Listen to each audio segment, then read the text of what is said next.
গানটা হলো পুরা স্থির, আমি আধা স্থির। আমি তো মানে কিছুদিনের কারণে স্থির হয়েছিল, গতিকে আমি কথাবিলাক আমি চিধা চিধি আমি ফাজ বুজ আমার নাই। গতিকে আমি যদি চিধা চিধি যদি কওঁ তেতিয়াহ'লে আমি ক'ব লাগিব আজি আপোনালোকৰ ওচৰত আমি ট্ৰেক্টৰৰ কাৰণে আহিছোঁ।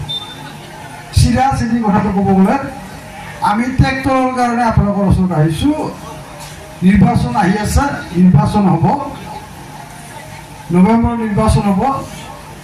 আৰু এই নৱেম্বৰৰ নিৰ্বাচনত আমি তিনিটা ৰাজনৈতিক দল UPPR, অসম গণ পৰিষদ আৰু ভাৰতীয় জনতা পাৰ্টি, এই তিনিটা দল লগ লাগি আমি চৰকাৰখন গঠন কৰিছোঁ, চৰকাৰখন চলাইছোঁ। আৰু এই তিনিটা দল লগ লাগি এই যি 5টা সমষ্টিত উপ নিৰ্বাচন হ'ব, এই 5টা সমষ্টিৰ উপ নিৰ্বাচন আমি তিনিটা দলে লগ লাগি খেলিম। এই 5টা সমষ্টিৰ 3টা সমষ্টিত বিজেপি দলে নিৰ্বাচন অৱতীৰ্ণ হ'ব আৰু বাকী 2টা সমষ্টিৰ এটা চিডলিত UPPR আৰু বঙাইগাঁৱত অসম গণ পৰিষদ। তাৰমানে 3টা সমষ্টিত পদুম থাকিব, এটা সমষ্টিত হাতী থাকিব আৰু এইটো সমষ্টিত ট্ৰেক্টৰ থাকিব।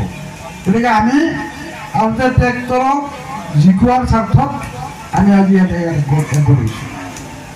গতিকে আমি আপোনালোকৰ তাৰমানে ইয়াত অসম গণ পৰিষদ দলৰ পৰা আপোনালোকৰ ওচৰত আহিছোঁ। আমি কি বিচাৰোঁ?